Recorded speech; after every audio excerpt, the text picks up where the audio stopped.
Bonjour fidèles téléspectateurs de Kinactu Télévision, bienvenue à ce nouveau numéro de décryptage matinal, une émission conçue pour analyser le fait d'actualité en République démocratique du Congo. Alors voici quelques sujets d'actualité. Le chef de l'État a procédé à la pose de la première pierre de la construction de la station d'alimentation et de distribution en énergie solaire à Menkao, un quartier périphérique de Maluku. Le Premier ministre a visité le parc agro-industriel de Bukangalundu. D'après le compte Twitter de la primature, le Premier ministre a été face à un spectacle affligeant. Le député provincial Christelle Ngoï Kassanji serait arrêté par la police criminelle et le processus de la levée des immunités est en cours. D'après 24 News, le FCC promet une réplique stratégique au déguerpissement du député national Alphonse Ngoï Kassanji. Le CCU, parti cher à Lambert Mende, a radié son chargé de mobilisation, M. Astin Ebongo. Ces derniers affirment jusqu'à présent qu'il ne sait pas qui a diffusé cet extrait sonore sur les réseaux sociaux. La dynamique de femmes pour le changement de FCC sollicite l'implication personnelle du chef de l'État sur la sécurisation de M. Moïse Katumbi. Le ministre de l'EPST, Willy Bakonga, avait échangé avec l'intersyndical des syndicats des enseignants sur les modalités de la clôture de l'année scolaire 2019-2020. Ils ont décidé de ne pas évaluer les élèves de classe montante. Ils seront cotés sur base de la moyenne de 2 premiers trimestres. Alors, sur ce plateau, mesdames et messieurs, je ne suis pas seule, je suis accompagnée de journalistes, des éminents journalistes qui vont commenter l'actualité d'aujourd'hui. Alors, à ma gauche, il y a monsieur Julien Mao, il est journaliste et puis DG Légende RTC. Bonjour Julien Mao. Bonjour madame, merci pour l'invitation. Merci. De l'autre côté, il y a monsieur Patrick Kalenga, il est journaliste à Bomoko TV. Bonjour monsieur Patrick. Bonjour madame. Ok, alors commençons avec notre premier sujet. Le chef de l'État avait posé hier la première pierre de la construction de stations d'alimentation et de distribution en énergie solaire à Menkao, un quartier de Maluku. Julien Mao, vous pensez que cette initiative va nous permettre d'arrêter avec le phénomène des délestage en République démocratique du Congo? Bon, merci madame pour l'invitation. D'emblée, dire que l'initiative du chef de l'État, le président de la République, pour le moment, va arrêter les phénomènes de listage à Kinshasa, ça serait un mensonge. Dans la mesure où vous êtes sans ignorer que c'est un projet, il venait de poser la première pierre et il faut d'abord voir l'aboutissement, sinon la réalisation de 10 projets, parce que nous sommes dans un pays où on peut commencer. On lance un projet et la suite sera peut-être catastrophique. Souvenez-vous du projet Bukangalonzo. Souvenez-vous du projet construction de l'aérogare, je ne sais pas, l'aéroport au niveau d'Indili. Ce sont des grands projets à qui on a décaissé des milliers d'argent dans la caisse de l'État, mais dont l'aboutissement a posé d'énormes problèmes. Je ne suis pas sceptique, je suis optimiste. Mais je voudrais que cette question soit analysée avec beaucoup de sagesse dans la mesure où nous connaissons les trains de vie congolais. Et s'il faut entrer dans les fonds du dit projet, c'est aussi une démarche à louer dans la mesure où nous sommes à Kinshasa, par exemple, la densité démographique est concentrée plus à Kinshasa, commune, Lingwala, Gombe et consorts. La contrée qui va du côté de l'Ancélé est presque vide. Alors, qu'est-ce qui manque de l'autre côté? C'est de l'eau, c'est de l'électricité. Alors, implanter, ou planter plutôt, mettre de l'électricité ou électrifier cette contrée, mettre aussi les approvisionner en eau potable, ça sera une manière de dire aux autres, voilà, c'est un lieu d'habitation. Alors ça permettra à tous ceux qui sont concentrés, à la masse démographique qui est concentrée dans les communes de Kinshasa, Lingwala, Gombe et les autres, d'aller habiter vers ces côtés-là. Ok, donc, alors M. Patrick Kalinga, votre réaction par rapport à la pose de la première pierre de la station solaire? En tout cas, d'abord merci encore une fois pour l'invitation. C'est la toute première fois que je participe dans cette émission et donc j'en suis fier. Et alors par rapport à la question, je dirais d'emblée que c'est une initiative à louer. Vous savez, aujourd'hui, l'homme politique a du mal à pouvoir joindre les paroles, le verbe à l'acte. Alors, contrairement aux présidents, aux acteurs politiques qui ont succédé dans ce pays, le président Félix Tshisekedi démontre à suffisance par A plus B que c'est une personne qui a ce qu'on appelle la volonté politique. C'est une personne qui fait de tout son mieux pour arriver à réaliser ou à rencontrer les aspirations de la population. Alors, je vais vous étonner, généralement, on nous rappelle de temps en temps que la RDC est un scandale géologique, mais la RDC n'est pas seulement un scandale géologique, mais la RDC est aussi un scandale d'énergie hydraulique. Aujourd'hui, si vous posez la question aux Congolais, vous leur demandez s'ils connaissent le ministre de l'énergie, sur 100% des personnes que vous allez interroger, on va vous dire que 90% ne connaîtront même pas le nom du ministre de l'énergie. Lorsqu'il y a des problèmes de coupures intempestives d'électricité, et moi je suis outré, parfois lorsqu'on aborde cette question en plein 21e siècle, alors que nous avons des potentiels hydrauliques, nous avons des fleuves, voilà, c'est-à-dire qui peuvent nous permettre d'avoir des courants à tout moment. Nous sommes un pays qui exporte même de l'énergie électrique dans d'autres pays. En Afrique du Sud, nous desservissons l'Afrique du Sud en courant, à Brazzaville, etc. Mais chez nous, en pleine capitale, nous ne parlons même pas de l'intérieur du pays, en pleine capitale, des gens vivent dans le noir.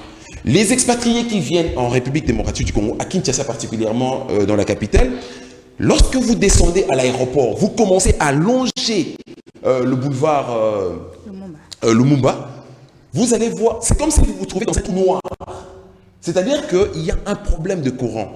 Combien de fois, au niveau de la présidence, au niveau de la primature, les gouvernements décaissent de fonds pour ne serait-ce que permettre à ces deux entités, la SNEL et la Régie des eaux, de pouvoir desservir en eau potable la population et en énergie, mais ces gens-là s'avouent incompétents. Le PCA de la SNEL, à l'époque, je ne sais pas si déjà, parce que parfois, les remémorer les noms de ces personnes-là, ça m'énerve parfois, parce que nous sommes victimes par rapport à ça. Le PCA de la SNEL, en son temps, l'ambassadeur Alain Toundou, a une fois organisé une conférence de presse en disant d'accord, nous allons en tout cas arranger ces histoires et tout, nous allons permettre à ce que Kinshasa soit éclairé et ainsi de suite. Et jusque-là, toutes ces paroles, tous ces beaux français en tout cas, parce qu'ils savent mieux parler français, mais l'incapacité à pouvoir poser des actes pour satisfaire les aspirations de la population, c'est ça qui étonne.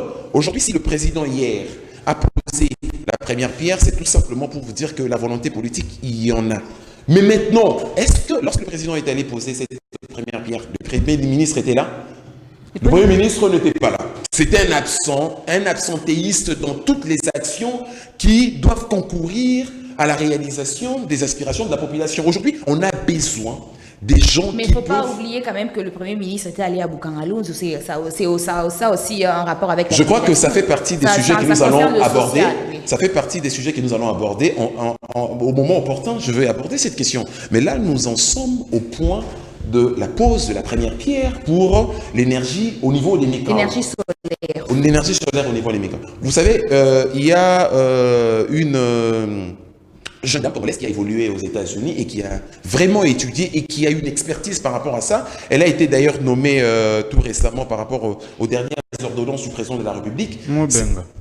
Pardon? Sandra. Oui, Sandra. Donc je crois qu'il y a quand même au niveau de la présidence de services qui arrivent à travailler dans ce sens-là. Mais maintenant, il faudrait que les gouvernements qui est censé exécuter un certain nombre de choses de la politique nationale de la population, c'est au gouvernement, c'est au Premier ministre.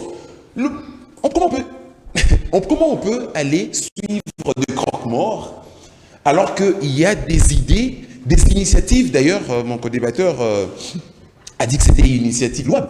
Je crois qu'on ne peut que soutenir ces genres d'actions et faire en sorte que la volonté politique ne suffit pas forcément. Le président de la République ne peut pas être en même temps quelqu'un qui impulse, qui donne une certaine impulsion et en même temps l'exécuteur des travaux. Donc il faudrait que le gouvernement arrive quand même à nous démontrer aujourd'hui qu'il peut quand même agir. Parce que nous avons aujourd'hui, nous sommes en face d'un gouvernement qui a démontré son incapacité à pouvoir prendre à bras le corps les aspirations de la population. Et aujourd'hui, nous essayons un peu d'interpeller leur conscience parce qu'on a l'impression qu'ils ont tellement bouché leurs oreilles avec de mirailles de Chine qu'ils ne peuvent même pas faire passer les petits tonnerres. Ok, merci. Alors, Julien Mao, le projet de l'installation solaire, c'est un projet privé, comme le projet de Bukangalonzo, privé-public.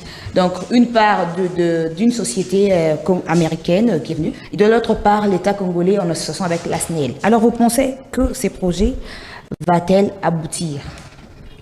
Madame, en ce que je sache, il y a une loi qui a été quand même publiée, si je ne m'abuse. Au Congo, le partenariat public-privé est reconnu. Je ne peux pas dire que le projet, la pose de la première pierre par le président de la République, c'est dans le cadre d'un projet privé. Non, nous sommes dans le cadre d'un partenariat public-privé.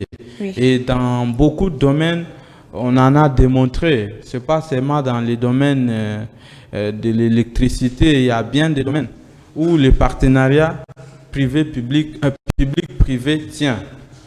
Mais là, qu'il faut dire, j'ai entendu ici sur ce plateau mon co-débatteur dire que le Premier ministre n'était pas avec le président, il est allé poursuivre. Non, le Premier ministre applique la politique du gouvernement. Et il ne suffit pas, ou il n'est pas obligatoire qu'il soit là où le président est là. Non, le président a posé la première pierre, le Premier ministre est allé visiter les fameux projets Bukangalonzo dans le Congo. Je ne vois aucun problème. Par contre, il faut se poser la question sur la faisabilité de ces projets. Si le projet est faisable, attendons voir. Moi, je ne peux pas me mettre dans les laudatifs ici, louer. La volonté politique, bien sûr. Mais on en a vu aussi, Kabila avait la volonté politique. Il a quand même dit un jour qu'il manquait 15 personnalités à son entourage. La volonté politique est là. Vous posez la première pierre, cela ne veut pas dire que non, le projet, il sera. Non. Attendons voir. Je l'ai dit de manière, je ne sais pas si je dois dire modeste, je l'ai dit que non, je ne suis pas sceptique, je suis optimiste, mais au regard de la déception que nous a habitué les dirigeants politiques congolais, je préfère mieux me taire et d'attendre l'aboutissement de ces projets. Ok. Parlons à présent du... Je peux passer un mot? Ok.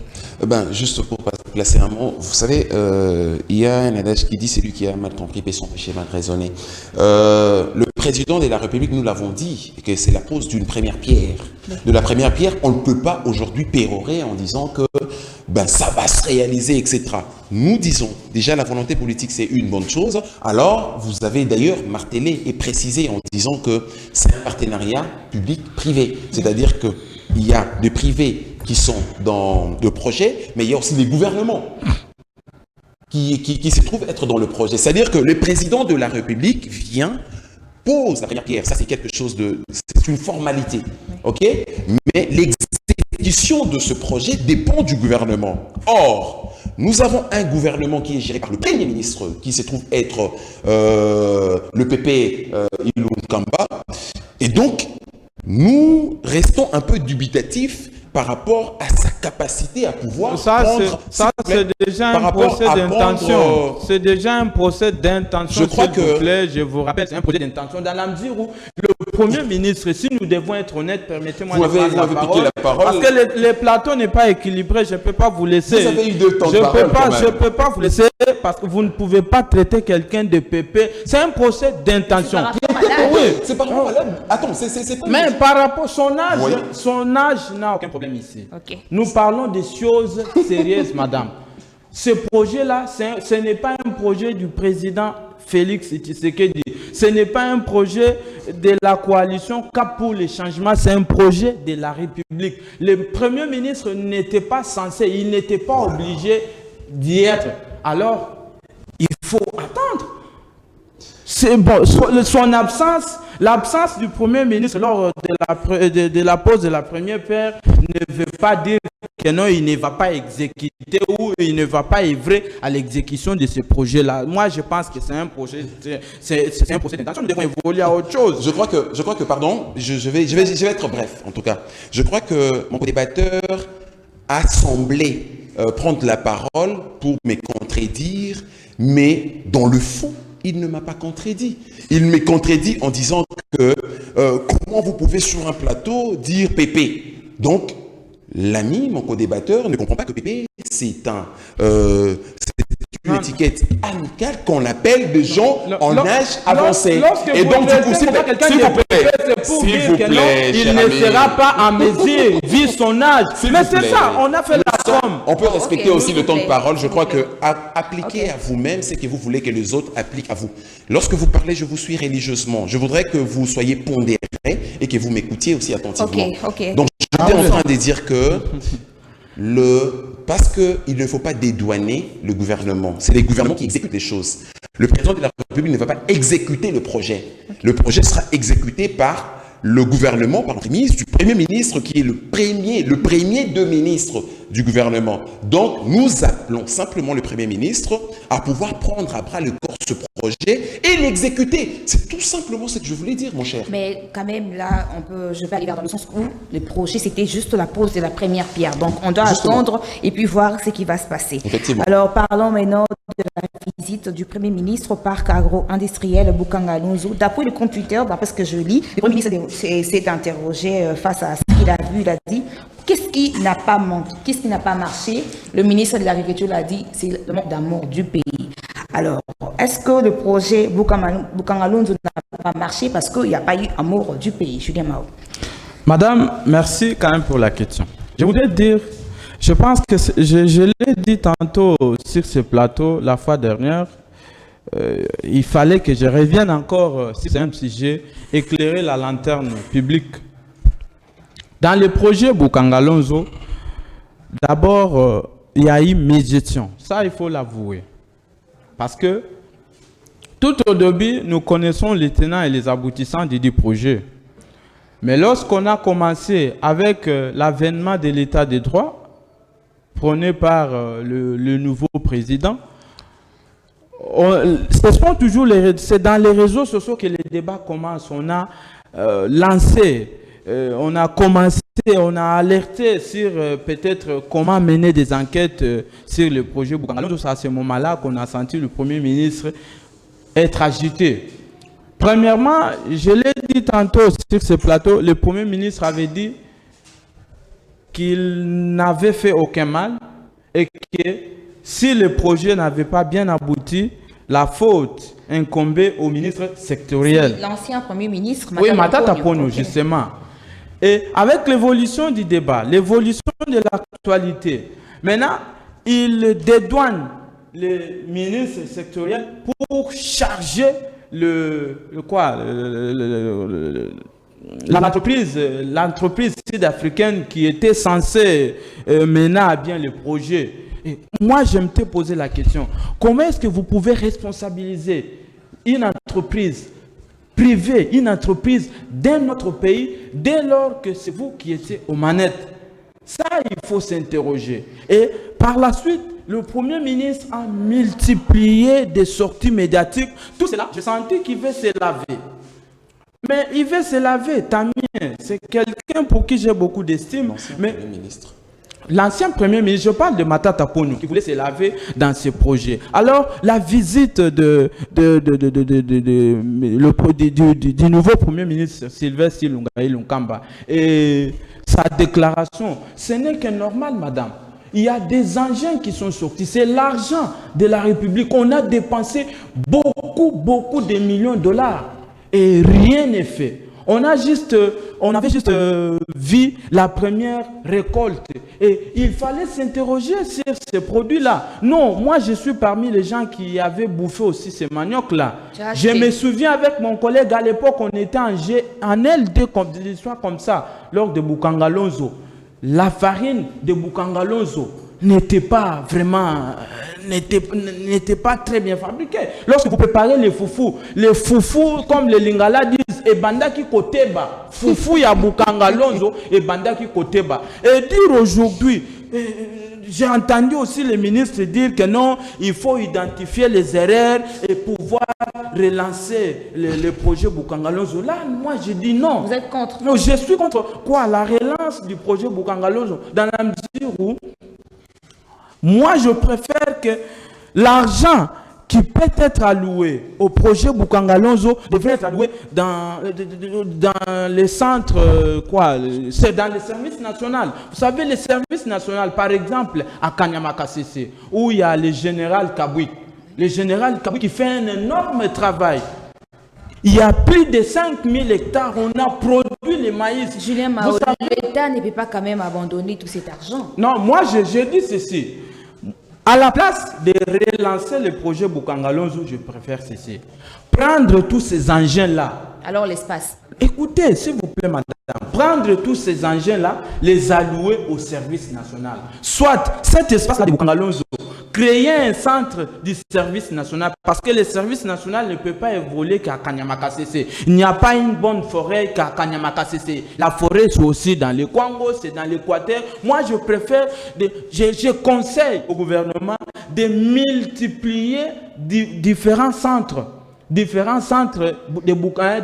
service national. Pourquoi? Parce que là, au moins, on a des gens qui connaissent au moins, qui ont les sursaut patriotiques. Et on recrute les gens très disciplinés. Par exemple, tous ces démobilisés là, les gens qui abandonnent l'armée, on les prend. Tous ces badauds qui errent ça et là, les coulous, ça et là, les coulous, tout ça, on les prend, on les met. C'est aussi un centre de rééducation. Dans l'entretemps, on vous rééduque, dans l'entretemps, vous produisez. Et ça va aller, le coût sera minime que de mettre des paquets dans un projet où les gens sont en train de détourner les millions et ils en sont fiers. Et vous allez vous rendre compte, madame, s'il vous plaît, que même les engins de Bukangalonzo ont été ravis par les privés. Les différents acteurs politiques du coin chacun a pris les engins, il est allé mettre dans son village.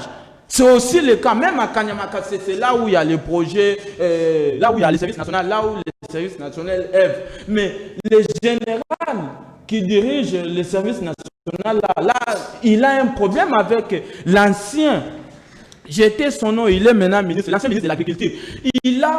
Il a confisqué beaucoup d'engins, plus de 20 engins et des motos. Ça se trouve dans son village. Vous savez, cette histoire-là, ça ne peut pas aller. Moi, je préfère, je l'ai dit tantôt, je préfère, en lieu et place de relancer le projet Bukangalonzo, c'est mieux d'abolir cette histoire-là et d'encourager la multiplication des centres ou des services, des différents services qui œuvrent au sein du service national. Là, ça sera discipliné, on va prendre tout le monde, le coût sera minime. Alors, monsieur Patrick Kalinga, vous êtes pour ou contre le relancement du projet Bukangalonzo? Au fait, si c'est un relancement qui va, en tout cas, nous enlever tous les mauvais souvenirs passés de Bukangalonzo qu'on a connus, qu'on a chanté, qu'on a claironné chez l'ancien Premier ministre Matata Mponyo, mais qui s'est avéré être au finish une vaste escroquerie d'État d'un régime prédatocratique kabilien. Comment voulez-vous? D'ailleurs, mon co-débatteur a dit, en tout cas, pour lui, c'était une chance, c'était une aubaine malheureuse d'ailleurs, parce qu'il a dit que lui, au moins, il a pu déguster les foufous. Les produits de Bukangalonzo, mais malheureusement, ces produits étaient, comme on appelle généralement ici à Kinshasa, foufou et teba. C'est-à-dire que c'est-à-dire que quelque chose qu'on ne peut pas manger, indigeste. Mais vous, si vous allez à Calamon, je vais vous donner un cas. Arrivé à Kalam, dans la commune de Kalam, plus précisément au niveau de Bongolo Université, vous allez voir qu'on a on a aménagé un espace, on avait aménagé un espace pour la vente de produits Bukanga. La vente des produits Bukanga Lonzo. Mais cette histoire-là, cet espace-là, jusque-là, n'a jamais fonctionné. Ça existe là et c'est resté comme ça. Donc c'est justement pour vous démontrer comment est-ce que nous pouvons juger les projets Bukanga Lonzo. Alors pour les téléspectateurs qui nous suivent, ils doivent savoir que les projets Bukanga Lonzo ont été lancés en 2014. En 2014, on a lancé les projets Bukanga Lonzo et dans ce projet, l'État congolais a donné un espace de 84 000 hectares. Ok, 84 000 hectares, c'est-à-dire que c'est un espace qui peut contenir 125 stades de football. Ok, on a donné, parce que l'objectif premier, c'était de faire en sorte que on arrive à mettre fin à ce qu'on appelle l'insuffisance alimentaire, qui est une espèce de sécurité alimentaire. Et puis, deuxième objectif, il fallait exporter les produits qui étaient les produits de récolte de Bukanga Lonzo dans d'autres pays africains. Voyez-vous la dimension d'un tel projet et l'argent qui a été décaissé pour réaliser ce projet. Mais qu'en est-il aujourd'hui? Est-ce que vous, madame, parce que notre ami a goûté au produit Bukanga Lonzo, moi je n'ai jamais goûté, est-ce que vous avez goûté au produit Bukanga Lonzo? Je suis en train d'anticiper et dire que peut-être non. C'est pour vous dire qu'aujourd'hui, mon co-débatteur l'a même dit, et de ce point de vue-là, je corrobore avec son intervention. En fait, les débats Bukanga Lonzo ont été relancés dans les réseaux sociaux. Oui. Non, mais lorsqu'on a commencé à sentir quand même qu'au niveau de magistrats, au niveau des cours et tribunaux, on commençait à interpeller des gens, etc., on a dit, mais pourquoi ne pas exhumer ce projet-là? Mais il ne faut pas aussi oublier que le chef de l'État avait aussi mentionné ces projets dans son discours le 30 juin. Oui, mais c'est normal. Attends, je vais vous surprendre. Le nouveau ministre de l'Agriculture, j'ai oublié le nom. D'ailleurs, il y a des ministres qui sont incompétents qu'on arrive à retenir le nom, mais ceux qui travaillent quand même, on a du mal à retenir le nom. Le nouveau ministre de l'Agriculture, Chakoba, le nouveau ministre de l'Agriculture a lancé, avait quelques espaces de quelques hectares. Il a récolté, il a cultivé les riz. Et tout récemment, ils ont récolté un grand nombre de riz et qui ont été déjà déversés dans le marché. Qu'on avait vendu je crois le nom du riz, j'ai oublié. Les riz qui devaient être vendus à $12, c'est ça? Effectivement. Donc, vous sentez que en un temps record, la personne arrive à cultiver et à récolter. Mais là, il y avait aussi un sérieux souci de financement. Mais Bukanga Lonzo a reçu tout. L'ami même a dit, et ça c'est scandaleux, les engins qui étaient destinés pour servir à labourer, etc. et tout, ont été récupérés et subtilisés par des privés. Et ça, c'est grave.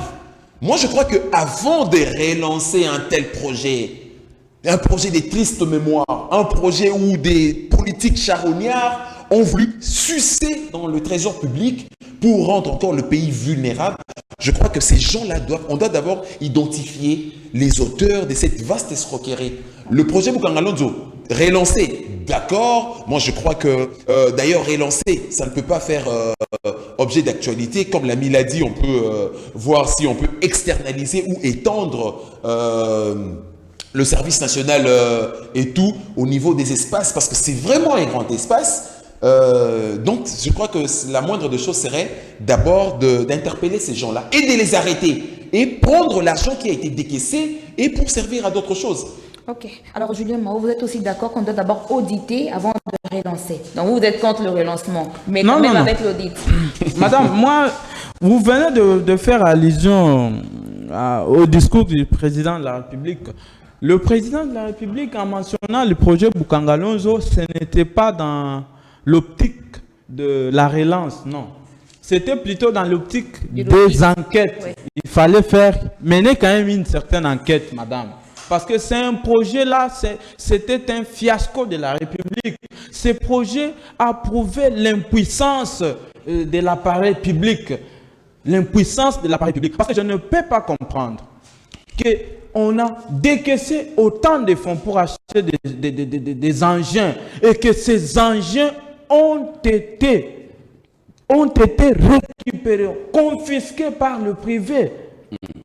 Ça c'est ahurissant quand même, madame. On ne peut pas tolérer une telle action. Pourquoi moi je dis? Parce qu'on peut me dire, aujourd'hui les gens peuvent dire que non, c'est un acharnement, il ne veut pas peut-être du Premier ministre Matata. Non, je n'ai aucun problème contre lui. Mais je voudrais quand même dire qu'il y a eu des projets, par exemple, le nouveau ministre de la Jeunesse, Monsieur Kambale, vous savez, il a initié des projets comme ça du côté de Maluku. On a vu les maïs sortir, mais il n'a pas décaissé autant de millions à la caisse. Nous avons vu Jean Maouja, le gouverneur de la province Kassa-Orientale, il venait de produire une grande quantité de maïs. Il n'a pas décaissé des millions à la République. Alors pourquoi devrions-nous s'atteler sur un projet qui décaisse autant de millions dans la caisse de l'État et dont le résultat est vraiment maussade ou morbide? Moi, je ne peux pas accepter cela. Je reviens en disant ceci.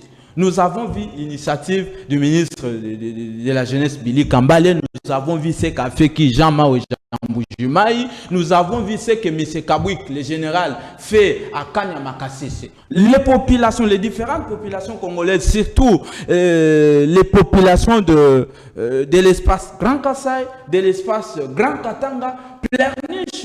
Il y a une insuffisance alimentaire qui pose d'énormes problèmes. De recourir chaque fois à la farine zambienne, à la farine tanzanienne, à la farine sud-africaine, ce mieux de se calibrer sur nos propres ressources. Nous avons le service national. Créer des extensions de ces services-là, il y a une discipline. Vous créez des extensions.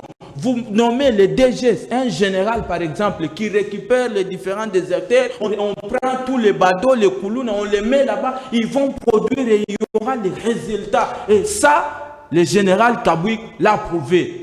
En tout cas, que le gouvernement ne s'hasarde pas à décaisser une fois de plus des tas de millions qui vont comme ça à la merci des gens. Or, le pays a besoin d'argent. Cette histoire-là de Matata, c'est une agitation. Moi, j'ose conclure que non, qu'il se sent mauvais, c'est mouche quand même. Il s'est senti quand même mauvais, il a senti le mal venir. Voilà la raison pour laquelle il est en train de s'agiter. Voilà, il faut la relancer. Ça ne sert à rien de relancer un tel projet. Je crois que je veux juste prendre la suite de mon co-débatteur, qui se sent mauvais, qui se mouche, mais pour le cas de Matata Mponyo, c'est-à-dire qu'il s'est déjà mouché à mettre prise, mais le morph continue à couler. Donc c'est... vous savez, dans ce pays, les gens souffrent parfois d'une certaine amnésie. On a tendance à oublier. On a une mémoire écourtée parfois. Matata Mponyo, la gestion de Matata Mponyo, parce que quand on parle de Bukangalonzo, on voit même la gestion de Matata Mponyo. Voilà, il nous parlait, il nous rabâchait des histoires à nous boucher les oreilles en disant, bah écoutez, macroéconomique. C'était une théorie macrocéphale. Vous connaissez ce qu'on appelle la théorie macrocéphale? C'est simplement, vous dites qu'il y a une stabilité macroéconomique, alors que cette stabilité était macrocéphale, dans ce sens où le secteur minier, c'est simplement le secteur minier qui sous-tendait l'économie. C'est-à-dire que lorsque vous avez 100% de l'économie qui est soutenue simplement par 4% du secteur minier, donc il y a une déstructuration de cette stabilité-là. Mais en même temps, on alloue le fonds pour le projet Bukangalonzo, mais ce qu'on retiendra de Matata Mponyo, c'est simplement qu'il a construit une école privée de Matata Mponyo, et là, il faudrait aussi se poser cette question. Nous ne pouvons pas, au moment où beaucoup de millions de dollars ont été alloués pour ces projets-là, pour lutter contre l'insuffisance alimentaire, Matata Mponyo se permet de construire quelque chose de privé. Et là, maintenant, qu'est-ce qu'il y a? Il y a une politique du genre, sentant déjà que bientôt là, il sera sous la coupe des enquêteurs, il commence à organiser certaines choses avec certains journalistes pour faire en sorte qu'il y ait manipulation dans le média. Expliquer à la population qu'est-ce qui n'a pas marché avec le projet. Non, mais le mal, c'est quoi? Le mal, c'est que les acteurs politiques ou les dirigeants d'hier ont cette sale habitude de commencer à donner des leçons aux dirigeants actuels, alors qu'ils ont très mal agi. Vous remarquerez par exemple que Matata Mponyo, parce qu'on parle de lui, il a sorti une revue, Congo Challenge, où ces gens-là, c'est pas les luxe de commencer à expliquer aux gens, non mais attendez, il faut faire ceci. Mais lorsque vous étiez aux affaires, aux manettes, qu'est-ce que vous avez pondu comme réalisation? Il ne faut pas quand même oublier que dans son temps, il a maintenu le taux. Pendant 4 ans. Non mais, 92, non mais est-ce que vous avez suivi les rapports? Parce que vous parlez de tout. Est-ce que vous avez suivi les rapports de... En fait, les explications combien extraordinaires de l'économiste Mabi Moulumba? Il a bien expliqué que les régimes de Kabila, c'est les régimes qui a triplé même la dépréciation de la monnaie. Ne vous fiez pas aux apparences, madame. Il faudrait creuser le fond pour tirer la substance. La substance qu'on a tirée de l'exercice de la gestion de Matata Mponyo et surtout de ce projet Bukanga Lonzo, je vous ai dit, et je le répète, peut-être pour chuter, c'est une vaste escroquerie d'un régime prédatocratique abilien. Okay. Madame, s'il vous plaît, je voudrais peut-être... Prenez 30 secondes. Parce oui, 30 secondes. Okay. C'est vrai, moi, je ne suis pas venu ici dépouiller Matata. Ouais. Je reconnais en l'homme beaucoup de capacités. Dire que sa gestion en tant que Premier ministre était catastrophique sur tous les plans, ça serait aussi mentir.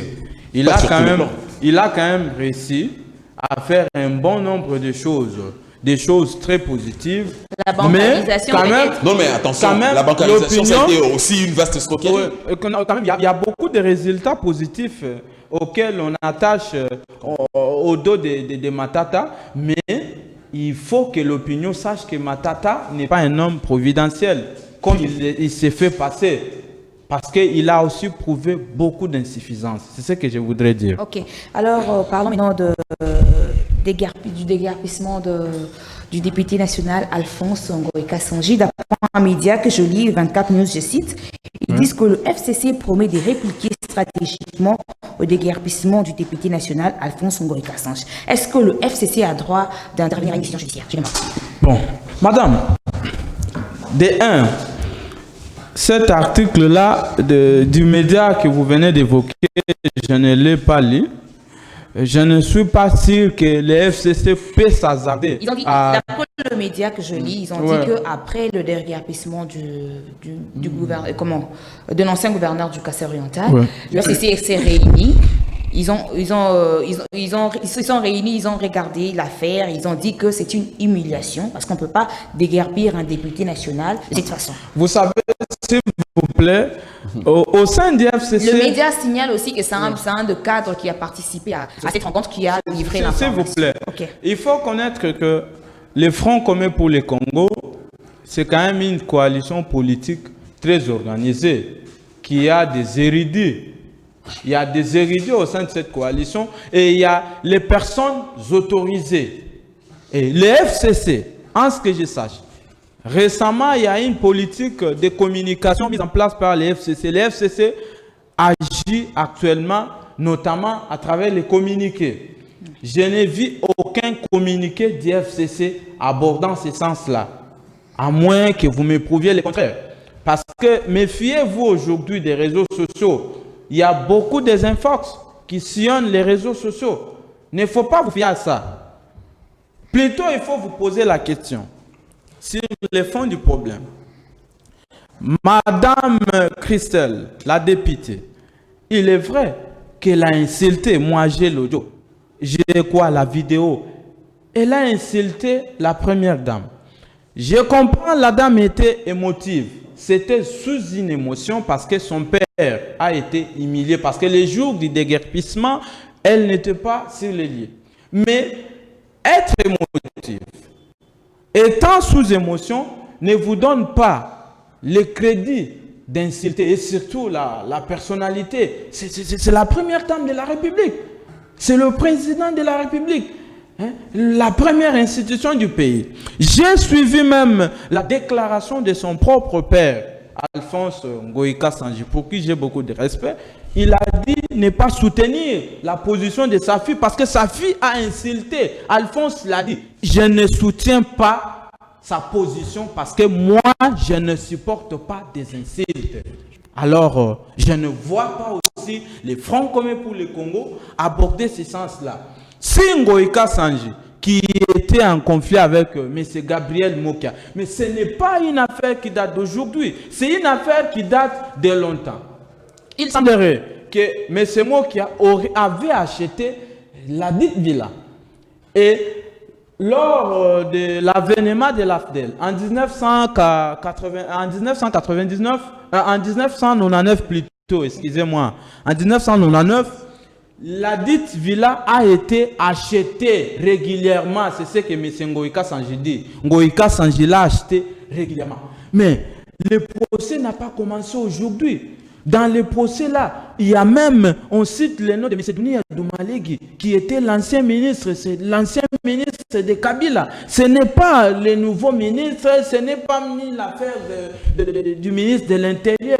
C'est une affaire qui était à la justice. C'est la justice qui a tranché. Et on ne peut pas toujours toutefois vilipender les gens. Non, c'est Tshisekedi qui a agi, c'est tel ministre qui a agi. Non, ça c'est une affaire qui était entre les mains de la justice et ça date de longtemps. Il faut plutôt se questionner sur les mauvais actes posés par l'enfant de l'ancien gouverneur. Et j'ai appris qu'elle a été arrêtée. Et vous pouvez vous questionner sur son arrestation, pourquoi elle a été arrêtée par la police criminelle, mais nous connaissons aussi le rouage politique. C'est une fille d'une grande personnalité politique. Il faut envoyer au grand mot le grand remède. Il fallait plutôt amplifier aussi la police criminelle pour l'appréhender. Peut-être qu'elle allait fuir.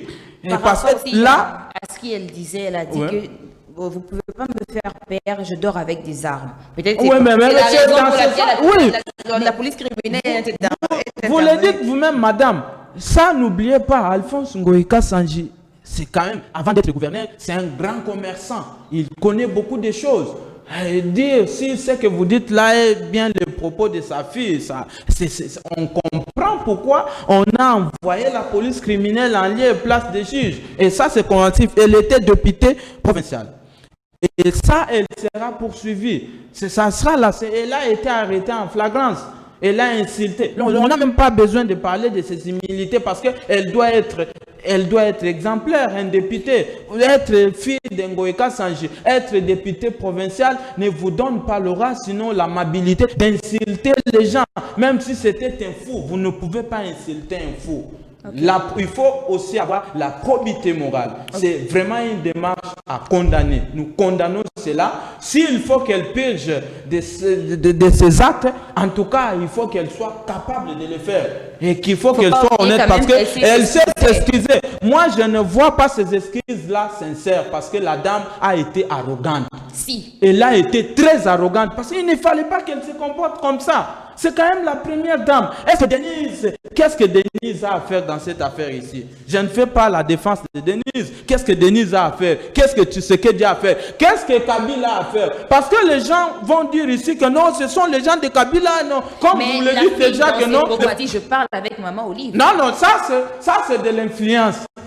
Parler avec Maman Olive, ça fait quoi? Ça ne veut rien dire. Maman Olive, la connaissant, elle ne peut pas encourager cette affaire-là. Elle ne peut pas encourager parce que si aujourd'hui, elle insulte Denise, un jour, elle peut aussi insulter Maman Olive. Pensez-vous que Maman Olive peut autoriser ou autoriser un tel acte? Moi, je ne pense pas que Maman Olive peut autoriser un tel acte. Et je me questionne sur cet article-là. Je ne vois pas le Front commun pour le Congo s'imbiber dans ça. Dire que non, c'est une humiliation parce que c'est une affaire qui a été entre les mains de la justice il y a bien longtemps. Okay. Alors, Patrick Kalinga, d'après les propos du député national Alphonse Ngoïka Sanji dit, nous tendons vers un régime de hommes forts et non vers un état de droit. Réaction. Bon, avant de réagir, je crois que je voudrais mettre un bémol dans ce que mon co-débatteur a relayé. En fait, Déjà, au sein du FCC, il n'y a pas... Bon, en fait, c'est un parti qui est organisé, mais pas très organisé. C'est un parti qui... C'est une plateforme, hein, FCC. FCC, c'est une plateforme. Oui. Et puis, il ne faut pas dire qu'il y a des érudits au FCC, en tout cas. Ils sont là. Non, un peu de bémol, mon cher. Il ne faut pas mystifier ces gens. Non. Il n'y a pas des érudits au FCC. En tout cas, je voulais mettre un peu de bémol. Il y a des gens qui sont compétents. Des gens qui sont compétents. On reconnaît les compétences des gens au FCC. On reconnaît quand même qu'il y a des gens qui transcendent des débats politiciens, mais qui s'élèvent au niveau des hommes d'État. Cela, on reconnaît au FCC. Mais dire qu'il y a des érudits, en tout cas, il faut prendre avec beaucoup de pincettes. C'est moi là, vous choque. Pourquoi Bochab n'est-il pas un érudit? Non. N'est-il pas un érudit? Mouilania n'est-il pas un érudit? S'il vous plaît. Et puis, n'est-il pas un érudit? Et puis, je crois que vous avez, lorsqu'on a évoqué le sujet sur Kangalonzo, vous avez été à l'université, je crois. Les universitaires ne vont pas vous dire que Bochab est un érudit. En tout cas, attention. Érudit, il faut savoir d'abord définir c'est quoi un érudit. Et donc, si vous définissez un érudit, vous n'allez pas attacher cette étiquette-là à Bochab. Donc, soit dit en passant, en tout cas, je crois que c'est pas un débat. On ne fait pas un débat. Je ne peux pas vous laisser. Lors de votre temps de parole, vous allez peut-être répondre. Alors, pour revenir aux propos, cette affaire, c'est vrai, cette affaire remonte depuis très longtemps. D'ailleurs, lui-même, Gabriel Mokia, le fait remonter depuis 1997, 97. Rappelez-vous en son temps, lorsque le ministre Louméa était ministre des Affaires foncières, ces dossiers étaient déjà classés et on a donné raison à Gabriel Mokia. En ce moment-là, le monsieur Ngoïka Sanchi devrait normalement tirer les conséquences de cette décision. Mais il s'est entêté. Mais il dit qu'il a des certificats. Non, il a des certificats, mais attends. Un mafieux peut aussi avoir des certificats, mais qui ne sont pas authentiques. Ok? Nous savons que nous sommes dans un pays où certains documents de l'État, certains documents sont vendus comme ça et sont trafiqués. Donc ça, c'est logique. Et puis, l'actuel ministre des Affaires foncières, Molendo Sakombi, a également donné raison à Gabriel Mokia. Mais alors, vous avez pris beaucoup de temps pour exécuter une décision qui a été déjà prise depuis belle lurette. Et là, on applique cette décision de manière coercitive. Vous criez et vous commencez à réagir, pas comme un homme politique. Je suis outré lorsque mon co-débatteur parle, dit en mettant un bémol pour le propos combien insultant d'une soi-disant députée provinciale de Moujimaï qui aurait insulté, qui se serait donné les luxes d'insulter la première dame. Aussi, il faut corriger, la première dame n'est pas une institution, la première institution de la République. Je n'ai pas dit ça. Voilà, merci beaucoup. C'est la présidence. D'accord, merci. Ce n'est même pas la présidence. Merci beaucoup. Et donc, c'est pour dire que... Il faut être attentif. C'est pour dire que, je crois que les téléspectateurs eux-mêmes ont noté, c'est pour dire que, la dame, on ne peut pas réagir avec émotivité.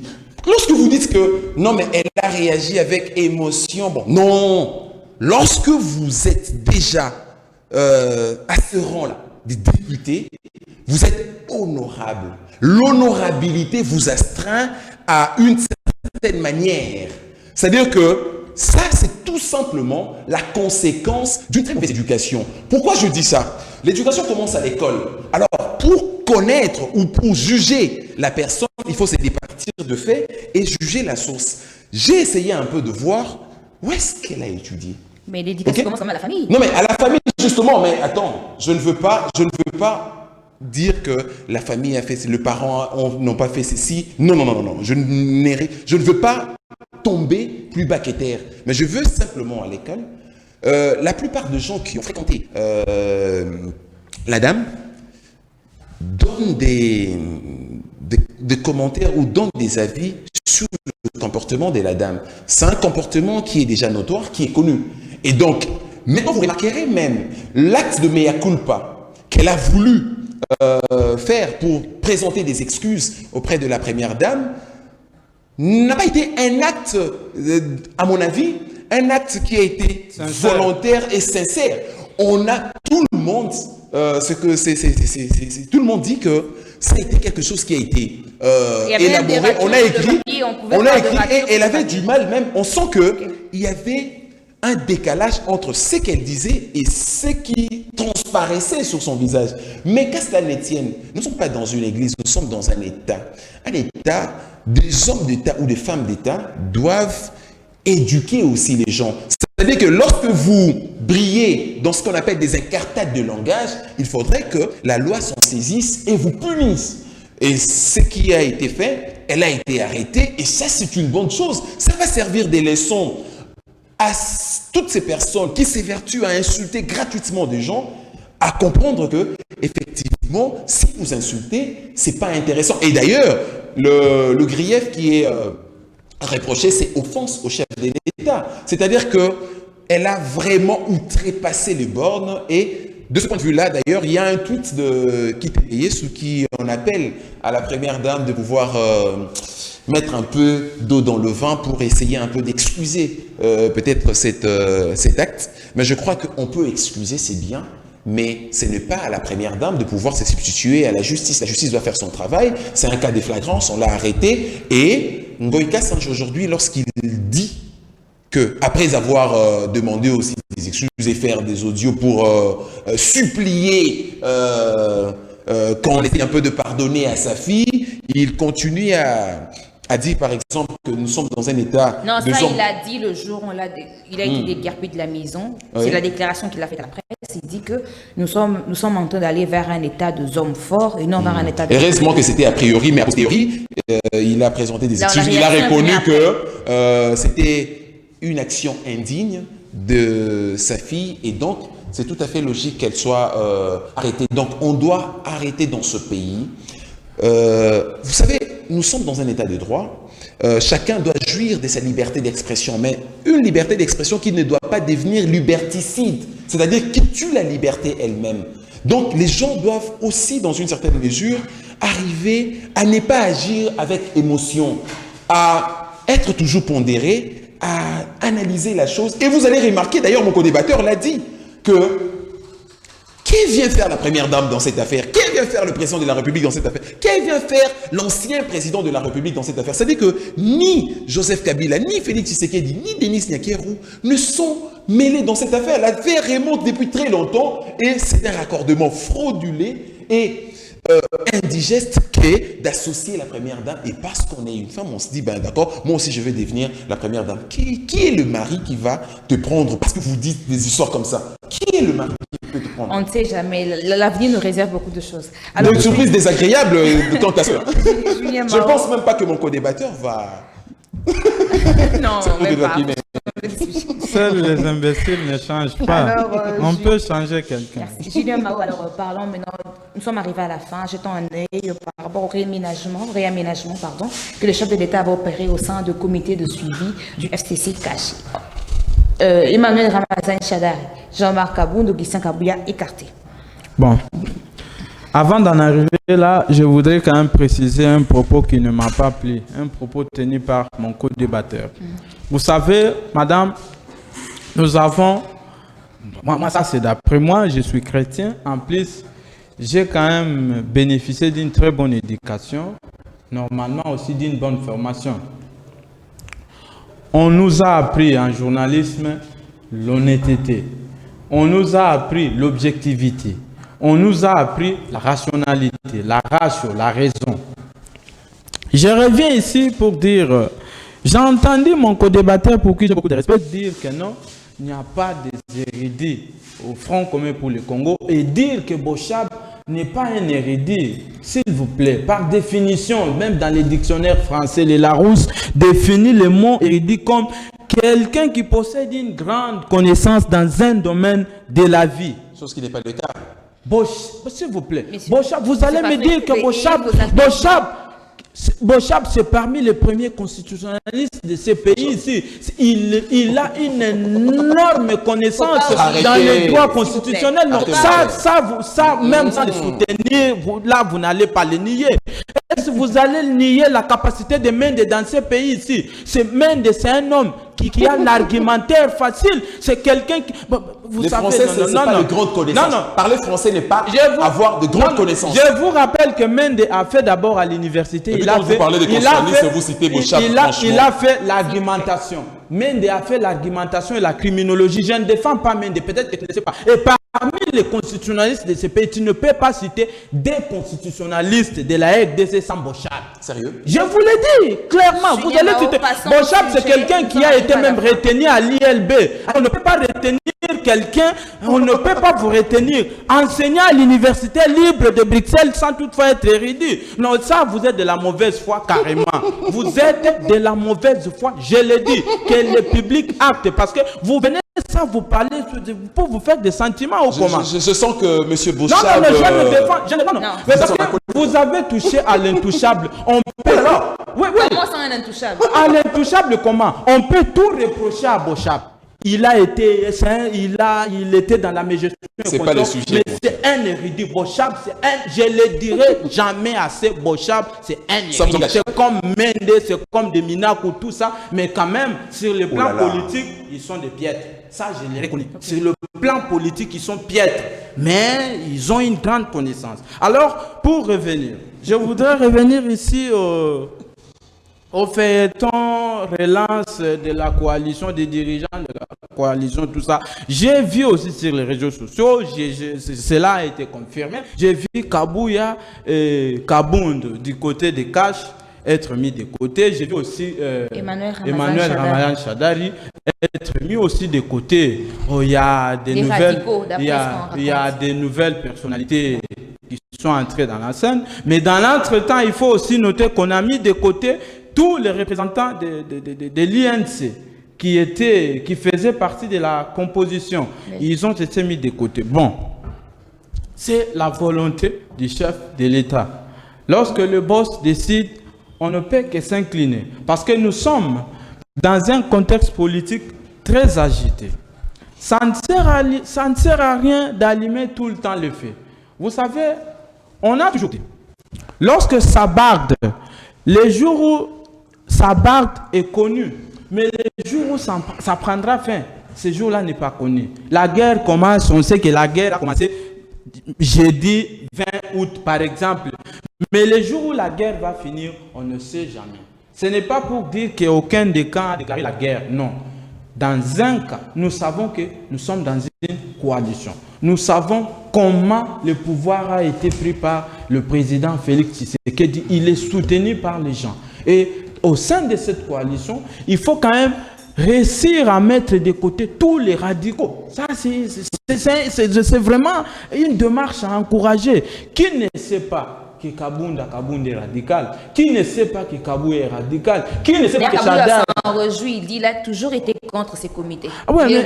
Mais c'est sa position. C'est sa position. Et ça aurait pu être mauvais si Kabound s'y opposait. Mais il s'en réjouit. Laissons. Cela ne veut pas dire que non, puisqu'il a été mis de côté, il ne va pas participer. Je vous rappelle que Kabound pèse sa position, même en étant chuté, mon cher. En étant en dehors de cette nouvelle composition, la voix de Kabound a été toujours considérée par les chefs de l'État. Okay. Et je ne vois pas la polémique. Nous n'avons que la RDC, privilégions les pays, mettons de côté tous ceux qui peuvent mettre le bâton dans la roue et avançons. Okay. Très rapidement, je ne vais pas prendre beaucoup de temps parce que c'est déjà la fin de pratiquement l'émission. Oui, donc je vais dire simplement un mot par rapport à cette mise en place d'un nouveau comité et tout. Effectivement, il fallait mettre de côté les radicaux, c'est vrai. Des gens du genre on ne peut pas nous intimider, il y a de l'autre côté là, de maître nageur, etc. Il fallait un peu le mettre de côté, mais aussi dire que le pays ne peut pas être pris en otage simplement par deux politiques, FCC, Cash, etc. Il faut arriver à transcender. Ces comités-là n'ont pas raison d'être. Je pouvais développer, mais parce qu'on n'a pas assez de temps, je préfère me limiter par là. Merci. Ok, merci. Merci mesdames et messieurs de nous avoir suivis.